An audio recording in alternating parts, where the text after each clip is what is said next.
நான் வந்து காலையில் 5 மணிக்கு எழுந்துப்பேன். எழுந்து ஃபஸ்ட்டு வந்து டிஃபன் கடை தான் நம்மளுக்கு முதல்ல. அதனால் டிஃபன் கடையில் வேலையை முடிச்சுட்டு அதுக்கப்புறம் வந்து குழந்தைங்களுக்கு லஞ்ச் ரெடி பண்ணணும். அதை ரெடி பண்ணிவிட்டு நம்ம குழந்தைங்களை எழுப்புறது தான் ரொம்ப பெரிய டாஸ்க்கே எனக்கு. அவங்க எழுந்துக்கிறது ரொம்ப கஷ்டம். அவங்கள எழுப்பி அதுவும் அந்த நாளில் அவங்க அழாமல் இருக்கணும்னு நான் ரொம்பவே இதுவாக இருப்பேன். காலையில் அழுதுட்டா அவங்களுக்கு அந்த நாள் ஃபுல்லாகவே மூட் அவுட் ஆகிடும்.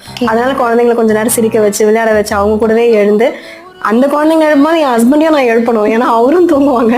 டிஃபன் கடை வேலையை முடிச்சுட்டு வீட்டில் சாமான்லாம் கழுவி முடிச்சதுக்கப்புறம் மறுபடியும் இங்கே வந்து மோட்டிவேஷன் பேசிட்டு அதுக்கப்புறம் வீடியோ எடிட் பண்ணுறதோ இல்லை வீடியோ எடுக்கிறதோ இந்த வேலையும் பண்ணிடுவேன். மறுபடியும் குழந்தைங்களை போய் ஈவினிங் கூப்பிட்டு வரணும்.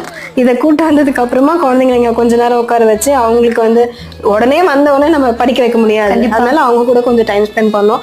அப்படியே விளையாட காமிச்சிட்டு அவங்க அந்த விளையாடும் போதே வந்து வாங்க படிக்கலாமா அப்படின்னு கேட்டால் தான் அவங்க படிக்க வருவாங்க. அவங்கள கூப்பிட்டு வந்து அப்படியே விட்டுற முடியாது. அதனால குழந்தைங்களை கொஞ்ச நேரம் உட்கார வச்சு படிக்க வச்சுட்டு 12லேருந்து ஒரு 3 வரைக்கும் தான் எனக்கு ஃப்ரீயான டைம். அந்த